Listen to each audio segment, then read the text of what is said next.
की इस वीडियो में हम बात करेंगे कि हमें ये न्यूज़ चैनल्स के ऊपर या मौसमियात वाले बता रहे हैं, वेदर वाले बता रहे हैं कि कराची की तरफ एक समुद्री तूफान आ रहा है।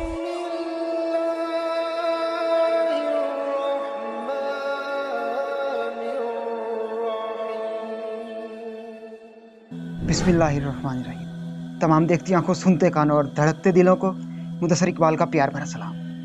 आप देख रहे हैं हमारा यूट्यूब चैनल इस्लाम की बात, और आज की इस वीडियो में हम बात करेंगे कि हमें ये न्यूज़ चैनल्स के ऊपर या मौसमियात वाले बता रहे हैं, वेदर वाले बता रहे हैं कि कराची की तरफ एक समुद्री तूफान 14-15 जून को बहुत ज़्यादा खतरा है। मतलब कि वो तूफ़ान ज़्यादा तबाही मचा सकता है। बलूचिस्तान के जो इलाके समुद्र के साथ लगते हैं, कराची का साहिल किनारा जो समुद्र के साथ लगता है, इनको ज़्यादा खतरा है। तो ये तूफ़ान क्यों आ रहा है? ये सिर्फ़ और सिर्फ अल्लाह पाक की नाराज़गी है। अल्लाह पाक हम मुसलमानों से नाराज़ हो चुका है।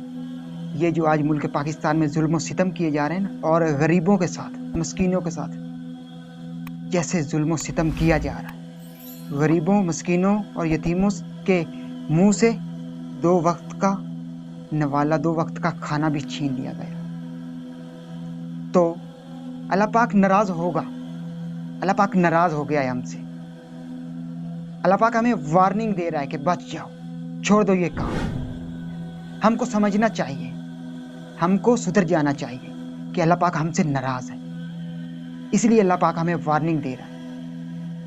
लेकिन हजूर रहमत लिल आलमीन सल्लल्लाहु अलैहि वसल्लम के सदके अल्लाह पाक ऐसा मुश्किल वक्त पाकिस्तान पर नहीं लेकर आएगा।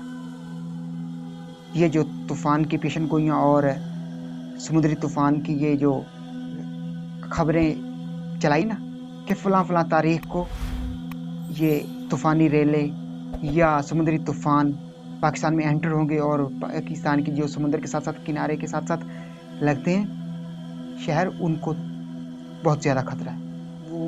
वहाँ पर रहाइश पजीरों की नकल मकानी कराई जा रही है। ये सरासर अल्लाह पाक की नाराज़गी का इजहार है। सुलझ जाइए, समझ जाइए और अल्लाह पाक को राज़ी कर लीजिए। अल्लाह पाक हम मुसलमानों के ऊपर रहम करे, क्योंकि हम अल्लाह पाक के अजाब को बार बार बुलावे देते हैं।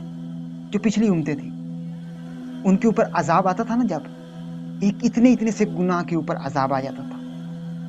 लेकिन जब से हमारे हजूर नबी अकरम सल्लल्लाहु अलैहि वसल्लम आमद मुज्तबा मोहम्मद मुस्तफ़ा इस दुनिया में आए ना, तो तमाम इंसानियत के जो सर से अजाब थे वो टल गए। वो जो अल्लाह पाक शक्लें तब्दील कर देता था अजाब की सूरत में, किसी की आज तक शक्ल नहीं तब्दील हुई हजूर के आने के बाद। तो मैं उम्मीद करता हूँ कि, और हमें उम्मीद करनी भी चाहिए, अल्लाह के यहाँ दुआ करनी चाहिए, सजदा सुजूद करना चाहिए कि ऐ बारी ताला हमें ऐसे समुद्री तूफ़ानों से बचा, हमें हजूर के और अल्लाह के जो सीधा रास्ता है, सिराते मुस्तकीम है, उसके ऊपर चलने की तौफीक अता फरमा। हमें गुनाहों से बचने की तौफीक अता फरमा। ऐ बारी ताला हमारे ऊपर रहम कर, हमारे रहमत नाजिल फरमा। हम तो पहले ही ये गरीब से मुल्क मुसलमान में जो गरीब अवाम है, ये पहले ही पिस चुकी है। इनकी मेरे मौला ज़्यादा आजमाइशें मत ली। हाथ उठा कर दुआएं कीजिए, अल्लाह पाक को राज़ी कर लीजिए। यकीनन ये जो तूफ़ान है, ये अजाब है, ये टल जाएगा। मैं उम्मीद करता हूँ कि आज की वीडियो आपको पसंद आई होगी। अगर आज की वीडियो पसंद आई तो वीडियो को लाइक कर दीजिए और चैनल को सब्सक्राइब कर दीजिए। इस वीडियो को ज़्यादा से ज़्यादा अपने दोस्तों के साथ, फैमिली मेम्बर के साथ और मुसलमान बहन भाइयों के साथ शेयर कीजिएगा। अगर ये वीडियो आप शेयर करेंगे तो सबको नॉलेज हो जाएगा कि अल्लाह पाक की नाराज़गी की वजह से ये तूफ़ान की सूरत में अल्लाह पाक हम मुसलमानों को वार्न कर रहा है, वार्निंग दे रहा है। सबको नॉलेज हो जाएगा, सबको इल्म हो जाएगा, सब तौबा करेंगे, सब माफ़ी मांगेंगे। तो ये वीडियो यकीनन आपके लिए और मेरे लिए सदका जारिया बन जाएगी। अगर ये सदका जारिया बन गई आपके लिए और मेरे लिए ये वीडियो, तो हम इस दुनिया में भी कामयाब हो जाएंगे और आखिरत में भी कामयाब हो जाएंगे। अगर ये सांसों की डोरी सलामत रही तो बहुत ही जल्द तमाम दोस्तों के साथ दोबारा एक नई वीडियो में मुलाकात होगी। तब तक मुदस्सर इकबाल को दीजिए इजाज़त। اور اپنا بہت سارا خیال رکھیے. اللہ نے کے بعد.